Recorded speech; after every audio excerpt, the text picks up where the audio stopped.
Braj Bhagavatamritam part 2 chapter 6 श्लोक number 154।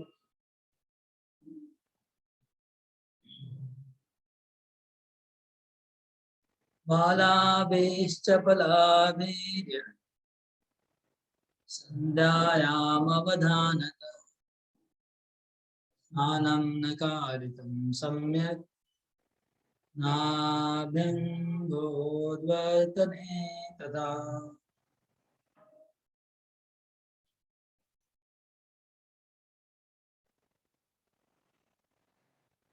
सायंकाल जिन सखियों ने इसे स्नान कराया था, बालिकाएं अत्यंत चंचल है, उन्होंने भी इसके अंगों को अच्छी प्रकार से मार्जन नहीं किया और उपटन नहीं किया।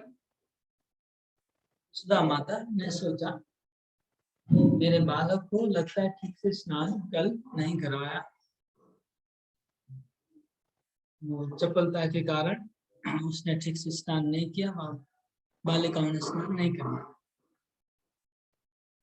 आगे गोप कुमार कहते हैं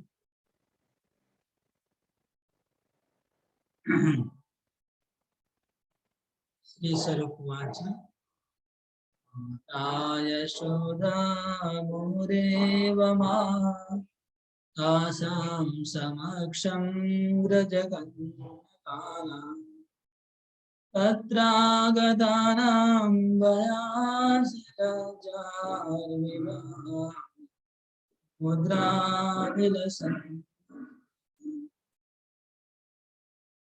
जब श्री यशोदा जी इस प्रकार कह रहे थे, ब्रज गोपियां भी वहां आ पहुंची थी, उनके सामने भी वह यही कह रही थी, जिससे उन गोपियों को भय हुआ, हास्य हुआ और लज्जा आदि भाव उत्पन्न होने से उस समय उनके मुखों की एक अद्भुत भाव भंगी प्रकाशित। तो गोपियां सुबह सुबह फिर वापस आ जाती है, गोपियां वापस आ जाती है कृष्ण के पास, शयन कक्ष के पास सब गोपियां आ गई और माता यशोदा भी पहुंची है। माता यशोदा इस प्रकार से बातें कर रही है कि मेरे कृष्ण को जंगल में कांटा लग गया लगता है, या फिर उसका पान का टिक शरीर में जगह जगह लग गया है, या फिर उसकी काजल, उसने काजल को अपने हाथ से पूरा शरीर में मल कर लगा दिया, उसकी माला टूट गई है बार बार करवट बदलने से। इस प्रकार माता यशोदा अलग अलग बातें कर रही है, कल्पना कर रही है और सोच रही है, और गोपियां खड़ी खड़ी सुन रही है ये सब। तो गोपियों को देख के डर लग रहा है कि कहीं पता नहीं चल जाए हम लोग ने जो कांड किया है वो पता नहीं चल जाए। तो मन में डर भी है कि माता यशोदा को पता नहीं चल रहा, पता नहीं चल रहा। और हंसी भी आ रही है कि हंसी इसलिए आ रही कि माता यशोदा एक का दूसरा तात्पर्य निकाल रही, और लज्जा भी आ रही, शर्म भी आ रही, एकदम आंखों के सामने सब कुछ दिखाई पड़ रहा है। तो लज्जा, भय और हंसी तीनों उनको आने लगा, और उनके मुखड़ों के ऊपर गोपियों के एक अलग ही भाव भंगिमा छा गई सब गोपियों की। ततोऽसो स्वापलीलाया विरतस्नापितस्तया भूषणैर्भूषितः साकं बलरामेण भोजितः।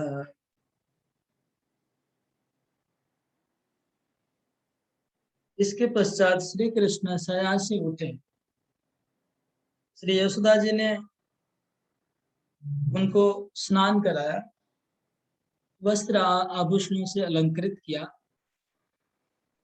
फिर बलराम के साथ उन्होंने भोजन किया। विश्रमया क्षणं तं च गोपीनां सुखवार्तया वने शुभप्रयाणाय तस्य कृत्यानि शोकरो।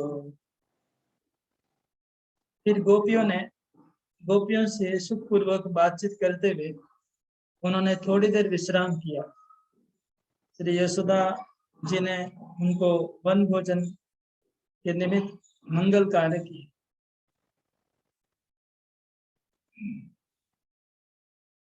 तो श्री कृष्ण का ये सुबह का प्रातः का लीला बहुत संक्षेप में लिखा है कि श्री कृष्ण उठे नींद से, उनका नींद टूटा। यशोदा माता ने तो स्नान करवाया, कृष्ण को स्नान करवा के आभूषणों से अलंकृत किया। उसके बाद बलराम जी के साथ बैठ के भोजन करवाया। भोजन करने के बाद फिर थोड़ा विश्राम किया। कृष्ण विश्राम करते हैं, विश्राम करने के समय गोपियां रहती है वहां, गोपियों से बातचीत करते हैं कृष्ण। बातचीत करने के बाद फिर जाने की, गोचारण गाय चराने के लिए जंगल में जाने की उसकी तैयारी करने लगे।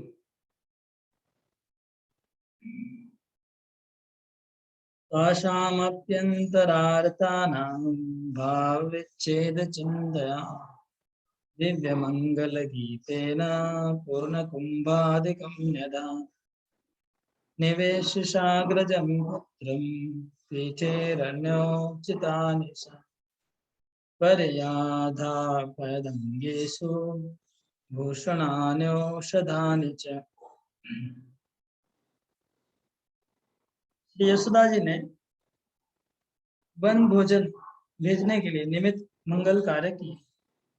उन व्रजनागरियों के हृदय में भी भावी योग वियोग चिंता से बड़ा से दुख हो रहा था।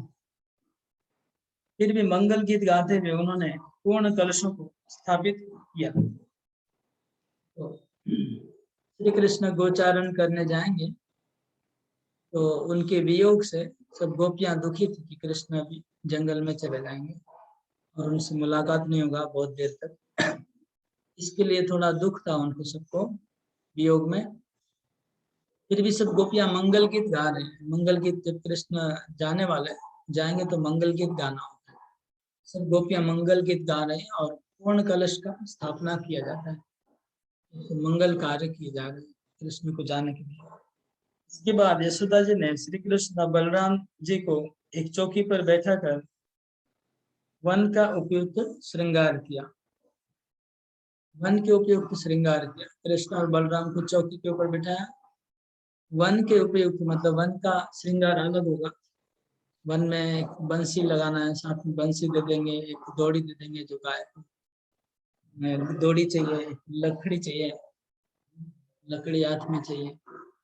ऐसे बहुत सारी चीजें जो जंगल में लगेगी वो कृष्ण को उसके द्वारा सजाया जा रहा है।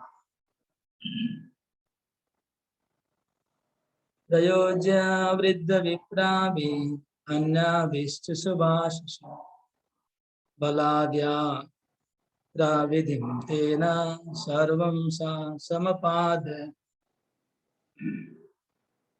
भोग्यं मध्याह्नचिन्नं मध्याह्निकं मात्राम् अर्पितमादाय किञ्चन तथाप्यगाकुर्वन् दस्थितो वेणुमीरन्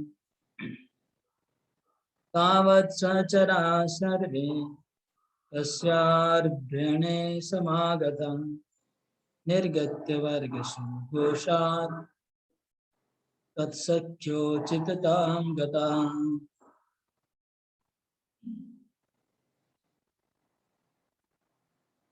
फिर अनेक प्रकार की जड़ी बूटियों तथा सिंह के नख आदि जड़ित डंडा उनके अंगों में धारण कराया। फिर बड़ी बूढ़ी ब्राह्मणियों तथा अन्य गोपियों से उनको आशीर्वाद करवाया।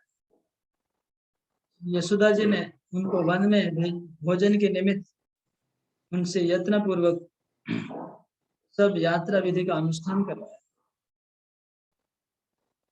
भेजने के निमित्त वन में भेजने के दोपहर के भोजन के लिए माता ने कुछ सामग्री दी। उनको लेकर उन्होंने गौओं को आगे कर मुर्रे बजाते हुए और वन की ओर प्रस्थान किया। इतने में सब साथी ग्वाल बाग उनकी तरह खाने की सामग्री लेकर अपने अपने घरों से मंडली बांध बांध कर निकल आए और उनसे आ मिले। फिर श्री कृष्ण को वन का वेश पहनाया गया और बहुत सारी जड़ी बूटियां उनके शरीर में लगाई गई, जैसे बाघ का नख होता है, बाघ का नख और ये सब चीजें उनको पहनाई गई जो मंगल होती है। और वृद्ध ब्राह्मण और वृद्ध ब्राह्मणियों से उनको आशीर्वाद दिलाया श्री कृष्ण को। माता यशोदा ने ब्राह्मणियों को और वृद्ध ब्राह्मण को कहा कि मेरे बेटे को आशीर्वाद दो, आशीर्वाद दिलाया। फिर जब यात्रा विधि का अनुष्ठान किया, वन में जाने के पहले एक यात्रा विधि है, यात्रा विधि का अनुष्ठान करवाया ब्राह्मणों के द्वारा। अनुष्ठान करने के बाद कुछ दोपहर के भोजन के लिए कुछ सामग्रियां देती साथ में, जो भोजन करेंगे कृष्ण बलराम। उसके बाद गायों को आगे किए, गायों को आगे करके कृष्ण बंसी बजाते बजाते घर से बाहर निकलते हैं। बंसी बजाते जैसे आगे बढ़ते हैं कृष्ण तो सब प्रत्येक गली गली से ग्वाल बालों का झुंड आके उसमें मिलता है। जैसे गंगा नदी बहती है, गंगा की धारा में छोटी छोटी नदियां आके मिलती है, फिर पूरी गंगा आगे बढ़ती है। ऐसे ही यह कृष्ण की जो गायों का जो धन है, गायें आगे बढ़ रही है गोधन, और पीछे पीछे कृष्ण जा रहे हैं और एक ही ग्वाला आकर के मिल रहा है अपनी गायों के साथ। ग्वाला आता है और उसमें मिल जा रहा है। जैसे समूह का समूह गाय एक साथ बहुत बड़ा नदी की प्रवाह की तरह आगे बढ़ने लगा जंगल। सब लोग बंसी बजा रहे हैं, कोई खेल रहा है, कोई बातें कर रहा है, सब अलग अलग उत्साह के साथ हंसते खेलते जा रहे हैं। कदाचित्ते समबंसिं शृंगाणि च कदाचित् पत्रवद्यानि बहुधा वादयन् बभो समं भ्रात्रावतस्थे सौ वात्त क्रीडा परिच्छते गायद्भीते नृत्यद्भिः स्तुवद्भिस्तं प्रहर्षता अग्रे जायामहं पृष्ठे ताश्चानुव्रजनच्छलात् आकृष्टा प्रेम पाशेन प्रस्थिता विरमाशः भावेन केनचित् स्विन्नं पुत्रस्योद्वीक्ष्य शामकम् सम्मार्ज्य प्रश्नवन्स्तन्ना बहिर्द्वारान्तमन्वगा।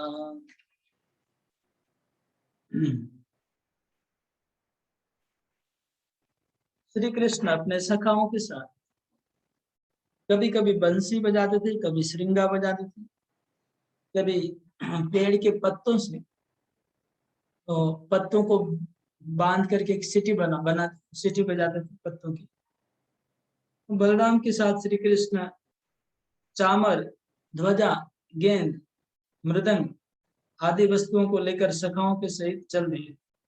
श्री बलराम के साथ श्री कृष्ण चामर, ध्वज, गेंद, मृदंग आदि वस्तुओं को लेकर सखाओं सहित चल दिए। तो कुछ सखाओं को, बहुत सखा लोग मृदंग लेके निकले हैं घर से, मृदंग बजा रहे हैं। बहुत सखा लोग चामर हाथ में लिए हुए, चामर झुला रहे हैं। बहुत सखा लोग गेंद लिए हैं खेलने के लिए, किसी का हाथ में गेंद है, किसी का हाथ में ध्वजा है, पताका लेके निकल रहे हैं। जैसे हम लोग संकीर्तन में निकलते तो हाथ में सब लोग पताका पकड़ते हैं, ऐसे पताका है, ध्वजा है, चामर है, मृदंग है और गेंद है। किसी कोई पत्ते का सिटी बजा रहा है, कोई सिंगा बजा रहा है, कोई बंसी बजा रहा है। इस तरह सब ग्वाल बाल आगे जा रहे हैं। कोई गा रहा है, कोई नृत्य कर रहा है और कोई स्तुति कर रहा है। कुछ बच्चे गा रहे हैं, कोई बच्चे नाच रहे हैं, नाचते नाचते जा रहे हैं, कोई गाते गाते जा रहे हैं, कोई स्तुति कर रहा है कृष्ण की। इस तरह सब ग्वाल बाल गाय चराने के लिए जा रहे हैं। श्री कृष्ण उनके वन के स्वच्छंद विहार सुख की उत्कंठा में अति आनंदित हो रहे हैं। तो सब ग्वाल बाल बहुत आनंद में है, कृष्ण भी बहुत आनंद में है, क्योंकि जंगल में स्वच्छंद विहार होगा। मतलब जंगल में कोई रोक टोक नहीं, जो मर्जी जहां मर्जी घूमेंगे, पेड़ के ऊपर चढ़ेंगे, कूदेंगे, जमुना में जो मर्जी खेल कूद करते रहेंगे। इसलिए बहुत कृष्ण बहुत आनंद में, घर में थोड़ा बंदे रहते हैं, उनको ये नहीं करना है, वो नहीं करना, शिद्दत है। मन में कुछ कोई बंधन नहीं, इस आनंद से जा रहे। श्री कृष्ण के आगे तो श्री बलराम जी हैं और पीछे मैं मतलब गोप कुमार है। फिर प्रेम बंधन से बंधी हुई मेरे ब्रजनागरियां उनके अनुगमन के बहाने से पीछे पीछे चलने लगी। अब कृष्ण बलराम और सब लोग जा रहे हैं और गोपियां भी भगवान कृष्ण के प्रेम में इतनी डूबी हुई हैं कि वो लोग भी पीछे पीछे चलने लगी। मतलब गाय चराने कृष्ण जा रहे हैं जंगल में और गोपियां उनका पीछा नहीं छोड़ रही है, पीछे पीछे चल रही है, धीरे धीरे धीरे चल रही है। वो छोड़ना नहीं चाह रही कृष्ण। तो उनके विच्छेद के दुख को सहन करने में असमर्थ थी गोपियां, कृष्ण के विरह को सहन नहीं कर पा रही थी, पीछे पीछे धीरे धीरे धीरे चल रही वन की ओर। श्री यशोदा जी ने जब किसी एक भाव से अर्थात गोपियों के अवलोकन से उदित प्रेम प्रभाव से अपने पुत्र के मुख पर कुछ पसीना आया देखा, तब वह स्तनों से दूध की धारा बहाते हुए उनके मुख का सम्मार्जन करने लगी और पूर के बाहर के दरवाजे तक उनके पीछे आए।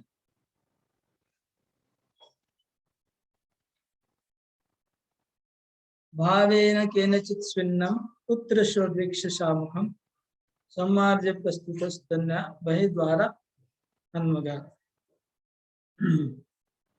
यशोदा जी ने जब देखा कि श्री कृष्ण के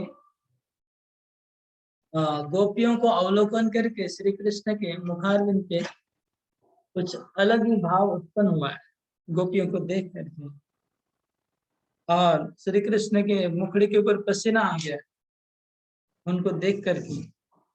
ये देख करके यशोदा माता वात्सल्य भराया यशोदा माता को और उनके स्तनों से दूध की धारा बहने लगी। श्री कृष्ण जल्दी से यशोदा माता जल्दी से कृष्ण के पास जाती है और अपने साड़ी से श्री कृष्ण का मुंह को पसीना को मोछ देती है, मोचने लगती है, मोचती है और फिर अपने पुत्र को दरवाजे तक मेन गेट तक छोड़ने जाती है, जो बहिर्द्वार है गोकुल का जो बड़ा दरवाजा, वहां तक पीछे कृष्ण के साथ जाती है।